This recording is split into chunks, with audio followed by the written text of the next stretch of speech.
Hello. I am Winston Smith, brought to life by George Orwell's imagination, and my story unfolds within the pages of his iconic novel, 1984, a place where Big Brother is always watching, a world where freedom is just an illusion. I'm sure you've all heard of Big Brother. But do you know the origins of this term and who first used it?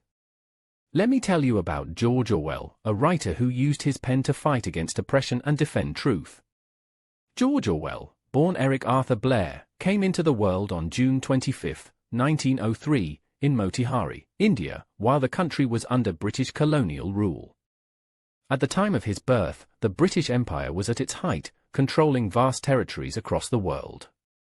The early 20th century was a period of profound social and political instability. Orwell experienced the consequences of World War I, the rise of totalitarian regimes in Europe, and the Great Depression, which increased the divide between the rich and the poor.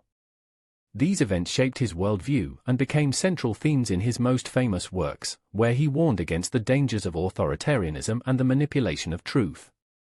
World War II, 1939 to 1945, further deepened his concerns about propaganda and individual freedom, themes he had already explored and that became even more central in his later works. Orwell's early life was shaped by his experience of social class divides.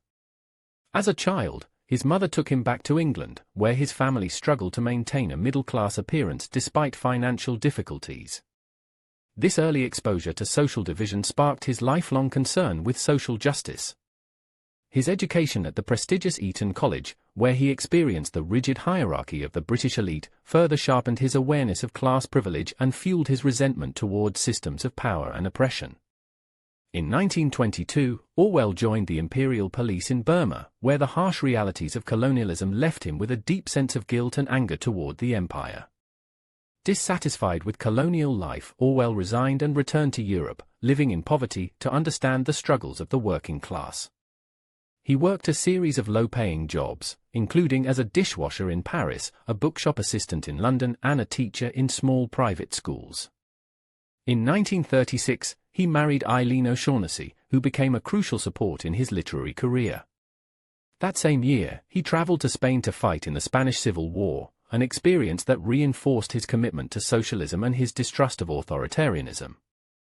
During World War II, he worked for the BBC's Eastern Service, where he produced broadcasts aimed at countering Nazi narratives, though he found the work bureaucratic and frustrating. After the war, Orwell became the literary editor of the Tribune, a socialist weekly magazine, and continued to write essays and novels critiquing totalitarianism and social injustice.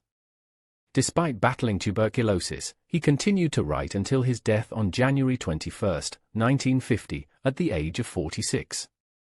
Orwell's literary career spanned a wide range of genres, including novels, essays, and journalistic writings. His early works, such as Down and Out in Paris and London, 1933, and Burmese Days, 1934, are rooted in personal experience and critique imperialism and social inequality.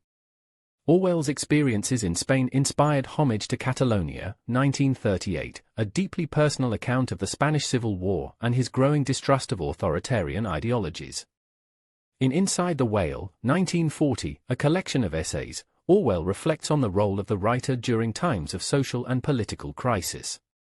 His most famous works, Animal Farm, published in 1945, and 1984, published in 1949, are political allegories that explore the dangers of totalitarianism and the manipulation of truth.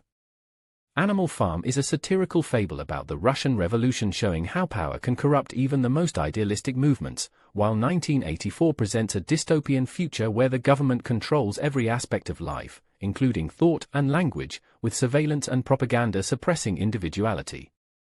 Orwell's writing style is known for its clarity, directness, and moral urgency. He believed that language should be simple and transparent, an idea he explained in his famous essay Politics and the English Language, 1946. Orwell's works often explore the relationship between language and power, showing how those in authority use language to manipulate truth and control society. His major themes include social inequality, oppression, and the dangers of totalitarianism.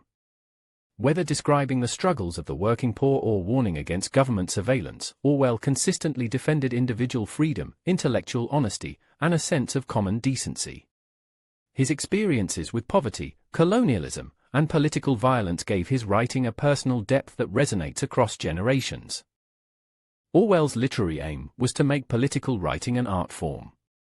He believed that literature should engage with the social and political issues of its time while remaining accessible to a broad audience. Throughout his career, he sought to bridge the gap between literary art and political commitment, crafting stories that were both compelling and socially relevant. Through his fiction and essays, he sought to expose the abuses of power and defend democratic ideals. Orwell's work remains influential in contemporary discussions on surveillance, censorship, and the relationship between language and power. Concepts such as Big Brother, thought crime, and doublethink from 1984 have become part of the cultural lexicon. His legacy endures as a writer who combined intellectual rigor with moral integrity, offering timeless warnings about the fragility of freedom and the enduring threat of totalitarianism. Animal Farm and 1984 have become cultural touchstones, warning against the loss of freedom and the dangers of unchecked power. The term Orwellian is now widely used to describe oppressive systems of government, as well as modern concerns about surveillance and the manipulation of language, reflecting the lasting impact of his vision. That's it.